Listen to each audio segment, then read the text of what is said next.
மித்திரர்களே, ஒரு 32 வயதான மிக அழகான பெண் ஆசிரியை ஒரு இன்டர் காலேஜில் சயின்ஸ் பாடம் கற்பிக்க வருகிறார்கள். அவர்கள் முதல் நாள் வரும்போது சிறுவர்கள் ஒரு புதிய பெண் மாணவி வந்திருக்கிறாள் என்று நினைக்கிறார்கள். ஆனால் அவர்கள் ஒரு திறமையான சயின்ஸ் ஆசிரியை, மிகவும் புத்திசாலி ஆசிரியர். இப்போது அவர்கள் அங்கு கற்பிக்கத் தொடங்குகிறார்கள். ஒவ்வொருவரும் அவர்களுடைய ரசிகர்களாகி விடுகிறார்கள். ஆசிரியர் என்றாலும் ஆசிரியர், சிறுவர்களும் பைத்தியமாகி விடுகிறார்கள். அவர்களில் ஒரு சிறுவன் இருக்கிறான். அவன் ஆர்ட்ஸ் படித்துக் கொண்டிருந்தான். ஆனால் அவர்களிடம் படிக்க நண்பர்களே, அவன் தன் வகுப்பை விட்டுவிட்டு சயின்ஸ் வகுப்பில் உட்காரத் தொடங்குகிறான். இப்போது மெதுவாக நேரம் கடந்து சென்றது. மாணவனின் வயது வெறும் 20 ஆண்டுகள். இப்போது நண்பர்களே, அவன் அவர்களுடைய அத்தனை ரசிகனாக மாறிவிடுகிறான், எல்லைக்கும் மேலாக. நண்பர்களே, ஒரு நாள் நடக்கும் நிகழ்வு மிகவும் சுவாரஸ்யமானது. இந்த கதை முழு கதையையும் முடிவு வரை கேளுங்கள். மிகவும் மகிழ்ச்சி கிடைக்கும். நண்பர்களே, எல்லாம் என்ன நடக்கிறது என்று தெரிந்து கொள்ள வாருங்கள். முழு கதையும் இந்த வீடியோவில். ஆனால் வீடியோவில் முன்னே செல்வதற்கு முன் ஒரே ஒரு வேண்டுகோள். வீடியோவை லைக் செய்துவிடுங்கள், சேனலையும் சப்ஸ்கிரைப் செய்து கொள்ளுங்கள். என் உற்சாகம் தொடர்ந்து இருக்கட்டும். நண்பர்களே, இந்த கதை பீகாரின் சம்பாரன் மாவட்டத்தின் மோதிஹாரி நகரத்தை சேர்ந்தது. அந்த பெண் ஆசிரியையின் பெயர் விஜயலட்சுமி அல்லது லட்சுமி. அவர்களுடைய தாய் தந்தையும் ஆசிரியர்கள்தான். வீட்டில் எந்த குறையும் இல்லை. 32 வயது அவர்களுடைய வயது. இன்டர் காலேஜில் அவர்களுக்கு வேலை கிடைக்கிறது. அவர்கள் தங்கள் முதல் சேர்வை ஒரு இன்டர் காலேஜில் எடுக்கிறார்கள். கார் ஓட்டி வருகிறார்கள். அவர்களிடம் எல்லாம் இருந்தது. செல்வந்தர்கள். கார் ஓட்டி வருகிறார்கள். சூட் அணிந்திருந்தார்கள். Gents suit, coat, pant. சிறுவர்கள் பார்த்ததும் யாரே இந்த பெண் என்கிறார்கள். ஆனால் ஆசிரியர்களுக்கு தெரியும் இது ஆசிரியர் என்று. பிரார்த்தனை நடக்கும்போது அவர்கள் ஆசிரியர்களுடன் நின்று கொண்டிருக்கும்போது மக்கள் புரிந்து கொள்கிறார்கள். அடேயோ, இவர்கள் ஆசிரியர். அதற்கு பிறகு நண்பர்களே, அவர்கள் கற்பிக்கத் தொடங்குகிறார்கள். பிசிக்ஸ் மிகவும் நல்ல ஆசிரியர். அவர்கள் கற்பிக்கும்போது இப்போது நண்பர்களே, ஒவ்வொருவரும் அவர்களை தங்கள் மட்டத்தில் இம்ப்ரெஸ் செய்ய முயல்கிறார்கள். ஆசிரியர், பிரின்சிபல் அவர்களுடன் சுற்றி சுற்றி முதலில் முழு வகுப்பையும் காட்டி பள்ளியை சுற்றி காட்டுகிறார். தன்னை அதிர்ஷ்டசாலி என்று நினைக்கிறார். நான் அவர்களுடன் பேசுகிறேன், அவர்களுடன் நடக்கிறேன். நண்பர்களே, அதே நிலை சிறுவர்களுக்கும் இருந்தது. ஏனென்றால் அவர்களுடைய வயது வெறும் 32. சில மாணவர்கள் 2-3 வருடங்களாக ஃபெயில் ஆனவர்கள். அவர்களும் 24 26 வயது வரை வந்துவிட்டார்கள். இன்னும் 11 12 வகுப்பில் இருக்கிறார்கள். நண்பர்களே, இப்படி அவர்களும் ஆசையுடன் பார்த்து கொண்டே இருந்தார்கள். தற்போது அவர்கள் தங்கள் வகுப்பை எடுக்கத் தொடங்குகிறார்கள். இப்போது ஒரு சிறுவன், அவனுடைய வயது வெறும் 20, இன்னும் 11 வகுப்பில் சேர்ந்திருந்தான். 20 வயது மாணவன் ஆர்ட்ஸ் படித்துக் கொண்டிருந்தான். 9 10 வகுப்பும் ஆர்ட்ஸிலேயே படித்திருந்தான். அவர்களை அவ்வளவு பிடிக்கத் தொடங்கியதும் அவன் யோசிக்கிறான், நான் எப்படி அவர்களை பார்ப்பது? மனமும் மூளையும் அவர்களை நிரப்பிக் கொள்கிறது. ஏனென்றால் அவன் டிராயிங் மாணவன், கலைஞர். அவனுடைய ஆர்ட் மிகவும் நல்லது. படங்கள் மிக அழகாக வரைவான். கலைஞர் என்றால் நண்பர்களே, அவர்களுடைய மனம் ஏதோ வித்தியாசமாக இருக்கும். அவன் அவர்களை வித்தியாசமாக பார்க்கத் தொடங்குகிறான். பிறகு யோசிக்கிறான், நான் எப்படி அவர்களுடைய வகுப்பில் உட்காருவது? தற்போது ஒரு மாதம் ஆகிவிட்டிருந்தது. பெயர் முதலியவை எழுதி முடித்திருந்தான். அவன் தன் ஆர்ட்ஸிலிருந்து போய் பெயரை வெட்டிக் கொள்கிறான். பிரின்சிபலிடம் அப்ளிகேஷன் எடுத்துச் செல்கிறான். எனக்கு சயின்ஸ் படிக்க வேண்டும். பிரின்சிபல் கேட்கிறார், 9 10 வகுப்பில் என்ன படித்தாய்? அவன் சொல்கிறான், இப்போது சயின்ஸ் படிக்க எப்படி தோன்றியது? எப்படி படிப்பாய் என்கிறார். அவன் சொல்கிறான், என் அப்பா சயின்ஸ் படி என்றார். அதனால் நான் சயின்ஸ் படிப்பேன். அவர்கள் சொல்கிறார்கள், அப்பா சொன்னதால் படிக்கிறான். முதலில் புரியவில்லை. 2-4 வார்த்தைகள் சொல்லிவிட்டு, தற்போது குழந்தை படிக்க விரும்புகிறது, அதனால் சயின்ஸில் அட்மிஷன் எடுத்துக்கொள்கிறோம் என்கிறார்கள். அதற்குள் ஒரு 15 நாட்கள் மேடம் வகுப்பு எடுப்பதில் கழிந்திருந்தன. அவன் முதல் நாள் வகுப்பில் உட்காரும்போது மேடம் எதிரே வரும்போது நண்பர்களே, அவன் கனவு உலகத்தில் தொலைந்து போய் பறக்கத் தொடங்குகிறான். அவர்களை நோக்கி பார்த்து கொண்டே இருக்கிறான். ஆனால் மேடம் வரும்போதே அவர்களுடைய பார்வை ராஜகுமார் மீது விழுகிறது. அவனை எழுப்பி விடுகிறார்கள். எழுந்து நில், உன் பெயர் என்ன? அவன் சொல்கிறான், மேடம் ஜி, ராஜகுமார். ஆஹா, ராஜகுமார் என்று பெயரா? இதுவரை எங்கே வேட்டைக்கு போயிருந்தாய்? எந்த ராஜ்யத்தின் ராஜகுமார் நீ? நண்பர்களே, அவன் திகைத்து போகிறான். குழந்தைகள் சிரிக்கத் தொடங்குகிறார்கள். இத்தனை நாட்கள் ஆகிவிட்டன, இன்றுதான் முதல் முறையாக வந்திருக்கிறாய். பள்ளியில் என்ன செய்து கொண்டிருந்தாய், எங்கே இருந்தாய், எங்கே மறைந்திருந்தாய்? இப்போது அவன் சொல்கிறான், மேடம், நான் வேறொரு வகுப்பில் படித்துக் கொண்டிருந்தேன். முன்பு ஆர்ட்ஸ் படித்தேன், இப்போது சயின்ஸ் படிக்கிறேன் என்று சொல்கிறான். ஆஹா, இதுவரை சயின்ஸ் படிக்கவே இல்லையா? பிறகு இப்போது படித்து என்ன செய்வாய், எப்படி படிப்பாய், உனக்கு என்ன தெரியும் என்று பிசிக்ஸின் 2-4 அடிப்படை கேள்விகள் கேட்கிறார்கள். எதுவும் சொல்ல முடியவில்லை. எலக்ட்ரான், புரோட்டான், நியூட்ரான் கண்டுபிடித்தது யார்? அதை சொல். சொல்ல முடியவில்லை. புவியீர்ப்பு விசையை கண்டுபிடித்தது யார்? சொல்ல முடியவில்லை. ஆல்பர்ட் ஐன்ஸ்டீன் யார்? கேள்விப்பட்டிருக்கிறாயா? சொல்ல முடியவில்லை. எதுவும் சொல்ல முடியவில்லை. பிறகு எப்படி படிப்பாய் நீ என்கிறார்கள். அவன் சொல்கிறான், உங்கள் கவனம் இருந்தால் நாங்கள் படித்து விடுவோம், ஆசீர்வாதம் இருந்தால். எங்கள் ஆசீர்வாதம் எல்லோர் மீதும் இருக்கிறது. அதனால்தான் முதல் நாளிலேயே உன்னை அடையாளம் கண்டு கொண்டேன். எல்லா குழந்தைகள் மீதும் என் பார்வை இருக்கிறது. அதனால்தான் தெரிந்தது. முதல் நாளில் எந்த குழந்தை வந்தது? இத்தனை நாட்களுக்கு பிறகு பரவாயில்லை, உட்காரு, முயற்சியுடன் படி. என் வகுப்பில் படிக்க வேண்டுமென்றால் இப்போது நண்பர்களே, இந்த வார்த்தைகளை அவன் முடிச்சு போட்டுக் கொள்கிறான். அதே நாளில் போய் பிசிக்ஸ் டியூஷன் எடுத்துக்கொள்கிறான். இரவும் பகலும் பிசிக்ஸ் புத்தகங்களை ஊற்றிக் குடிக்கத் தொடங்குகிறான். இவ்வளவு நண்பர்களே, அவன் படித்து விடுகிறான். ஒரு 15-20 நாட்களில் ஒரு சாதாரண மாணவனாக மாறிவிடுகிறான். இப்போது மேடம் ஏதாவது கேட்டால் அவன் சொல்லவும் தொடங்குகிறான். அவர்கள் மிகவும் ஆச்சரியப்பட்டு போகிறார்கள். ராஜகுமாரை கட்டாயம் கேட்பார்கள். ஏனென்றால் அவர்கள் விரும்பினார்கள். பின்னால் தங்கியிருக்கும் மாணவன், இவனுக்கு ஒன்றும் தெரியாது, இவனுக்காவது ஏதாவது தெரிய வேண்டும் என்று. ஆனால் நண்பர்களே, இப்போது அவனுக்கு வேறொரு வேலை இருந்தது. அவன் தன் ஆசைகளை காகித பக்கங்களில் இறக்கத் தொடங்குகிறான். ஏனென்றால் ஆர்ட்ஸ் மாணவன் நல்லவனாக இருந்தான். டிராயிங் நன்றாக வரைவான். அவர்களுடைய படங்களை வரையத் தொடங்குகிறான். ஒன்றுக்கு ஒன்று படங்கள். சில சமயம் அவர்கள் சூட் அணிந்து வருவார்கள். சில சமயம் சேலை அணிந்து வருவார்கள். சில சமயம் கோட் பேண்ட் அணிந்து வருவார்கள். அவன் அந்த படங்களை மிக அழகாக வரையத் தொடங்குகிறான். நிறமும் தீட்டுகிறான். ஒரு படத்தில் மேடம் முழுக்க சேறு நிறைந்திருக்கிறது. மழை பெய்து கொண்டிருக்கிறது. அவர்களை மடியில் தூக்கித்தான் போய்க் கொண்டிருக்கிறான். அதாவது ஒவ்வொரு படத்திலும் தன்னையும் சேர்த்துக் கொள்கிறான். ஒரு படத்தில் அவர்கள் உட்கார்ந்து பேப்பர் படித்துக் கொண்டிருக்கிறார்கள். அவன் காஃபி செய்து கொடுக்கிறான்.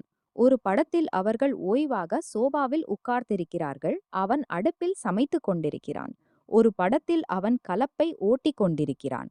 அவர்கள் அவனுக்காக சாப்பாடு, தண்ணீர் தலையில் சுமந்து வருகிறார்கள்.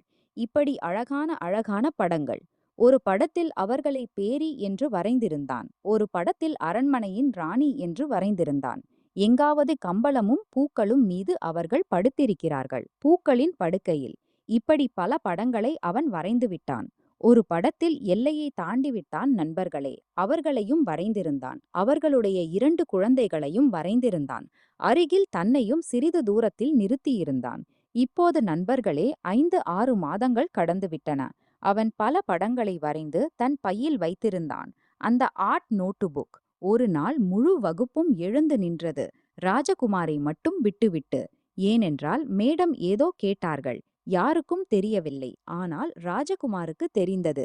பிறகு அவர்கள் திகைத்து போய் எல்லாரிடமும் சொல்லத் தொடங்கினார்கள்.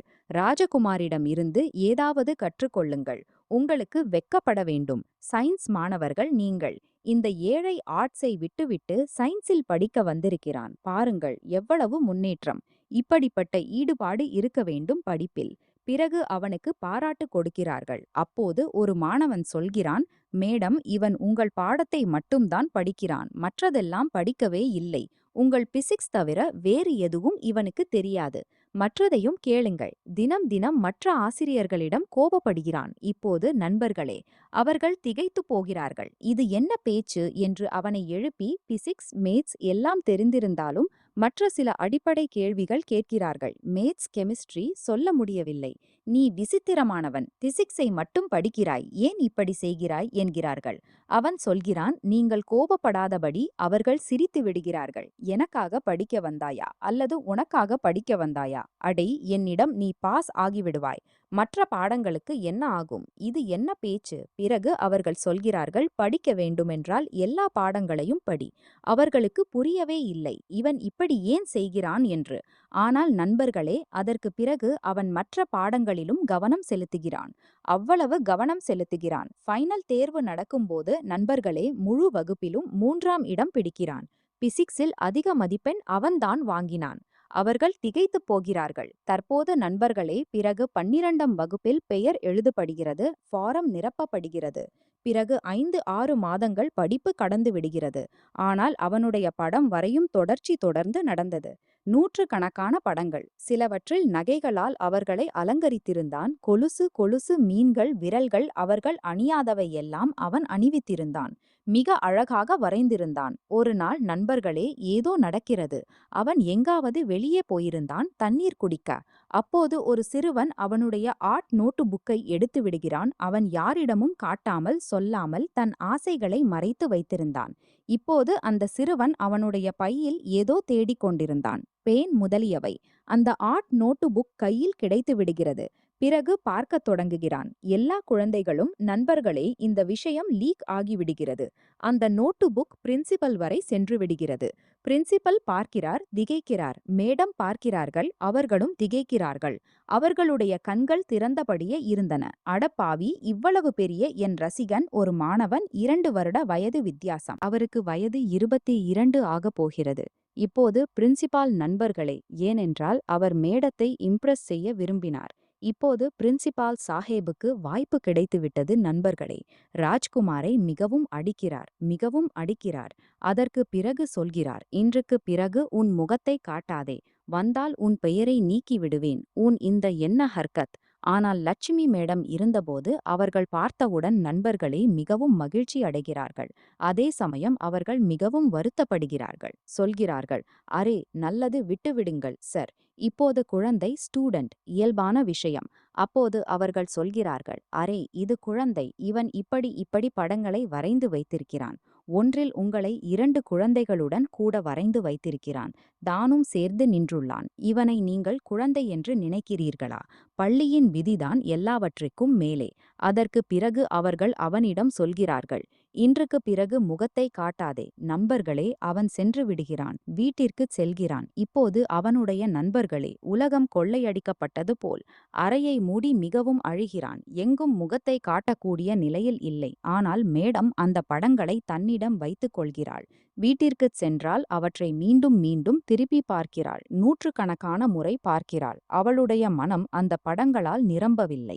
அவர்கள் யோசிக்கத் தொடங்குகிறார்கள், எப்படிப்பட்ட பையன் இவன், எப்படிப்பட்ட ஸ்டூடெண்ட். இப்போது நண்பர்களே, 5-6 நாட்கள் கழிந்த பிறகு ஒரு நாள் இந்த ராஜ்குமாரின் வீட்டிற்கு செல்கிறார்கள். பள்ளிக்கு வரும்போதும் போகும்போதும் கார் மூலம் வந்து போய்க் கொண்டிருந்தார்கள். அதனால் அவன் வீட்டிற்குச் செல்கிறார்கள். எங்கே அவன் வீடு, எந்த கிராமத்தில் என்று தெரிந்து கொள்கிறார்கள். செல்கிறார்கள்.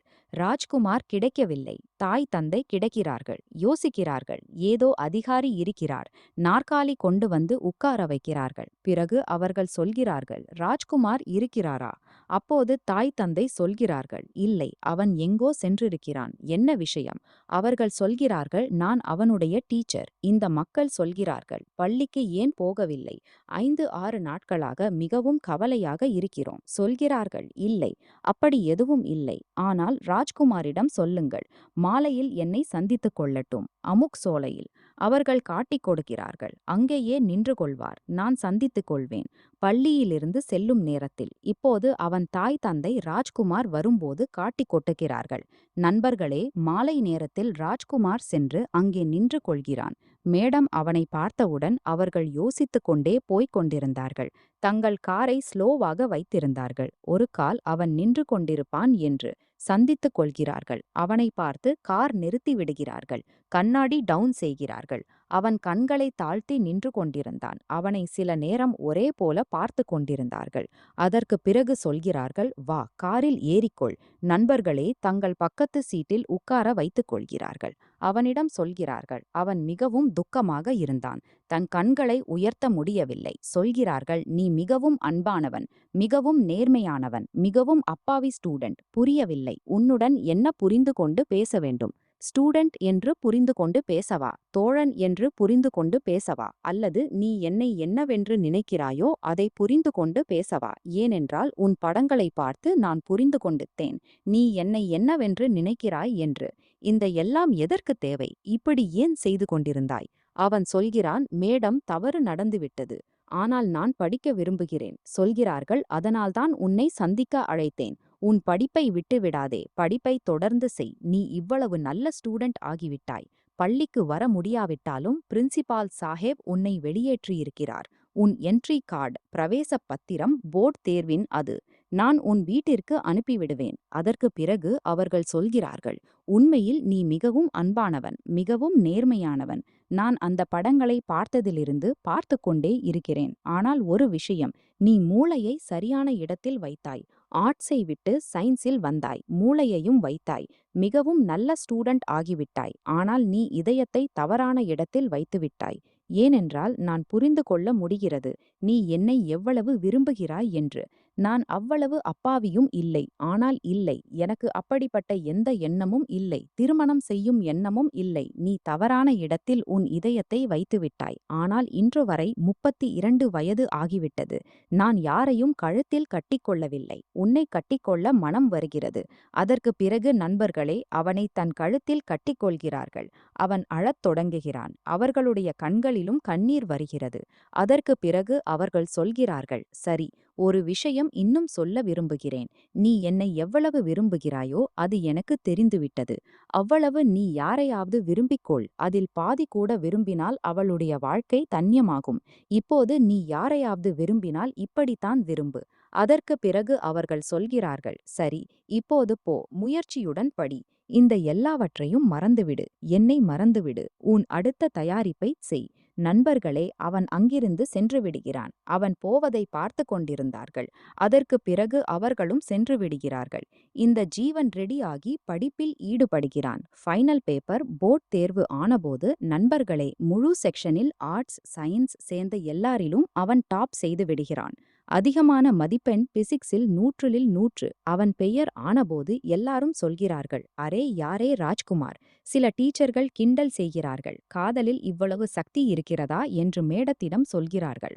ஆனால் மேடம் இக்னோர் செய்து விடுகிறார்கள். ஏனென்றால் அவர்கள் வேறு வகையானவர்கள்.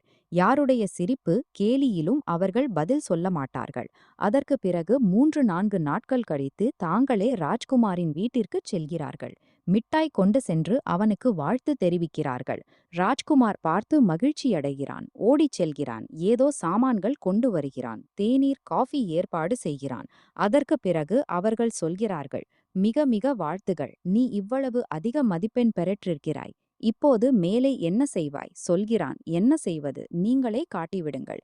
அப்போது சொல்கிறார்கள், பாலிடெக்னிக் போன்ற ஏதாவது செய்து கொள். அல்லது குடும்ப நிலை நன்றாக இருந்தால் மேலே தயாரிப்பு செய். அவன் சொல்கிறான், சரி, நான் பாலிடெக்னிக் செய்து கொள்வேன்.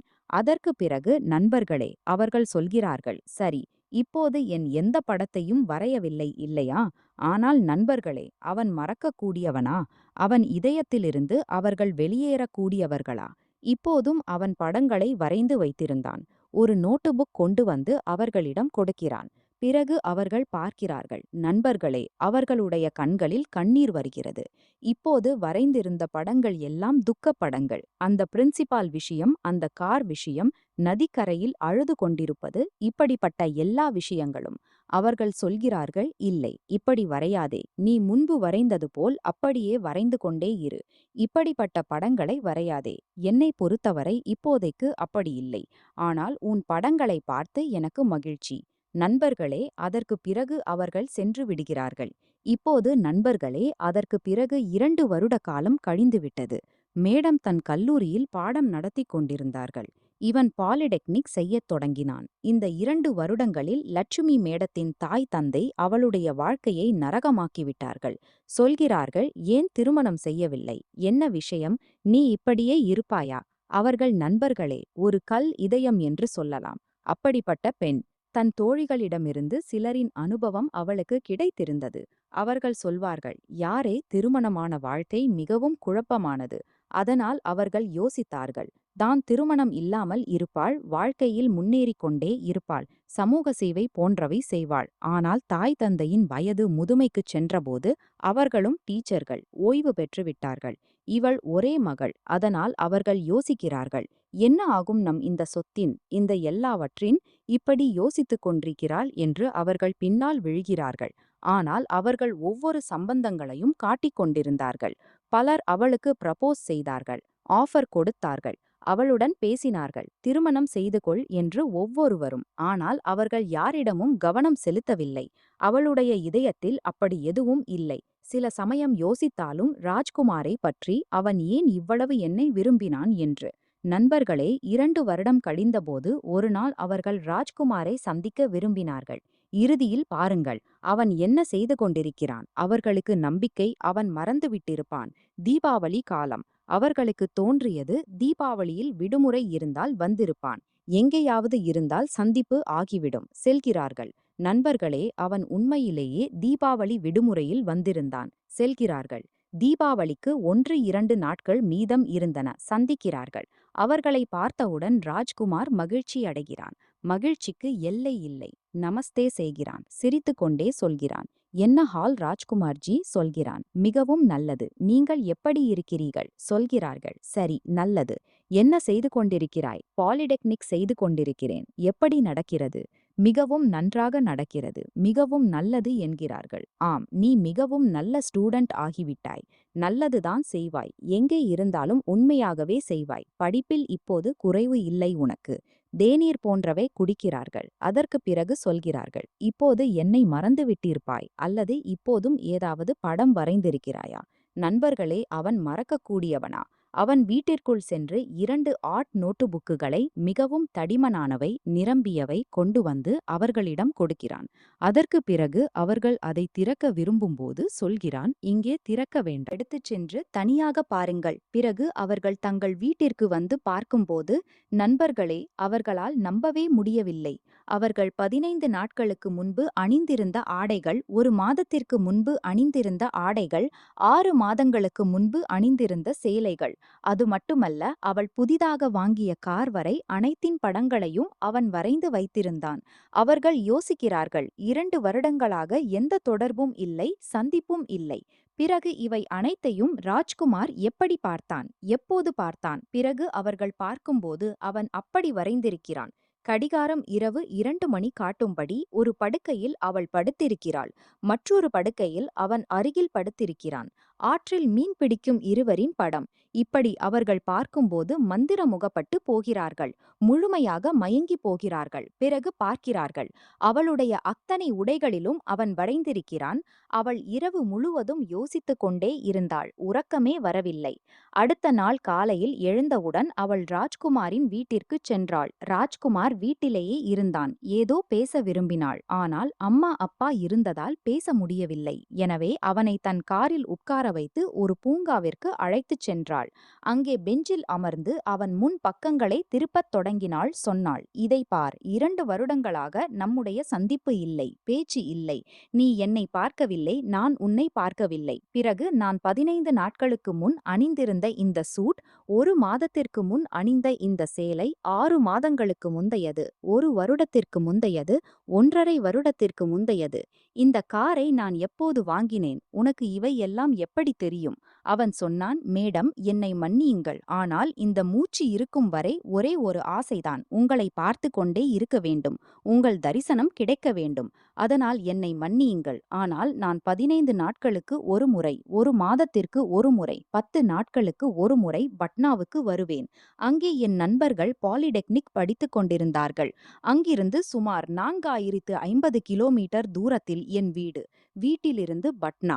நான் வரும்போதெல்லாம் பள்ளிவாசலுக்கு வெளியே உள்ள தேநீர் கடையில் உட்கார்ந்து உங்களை பார்த்து விடுவேன். அவ்வளவுதான்.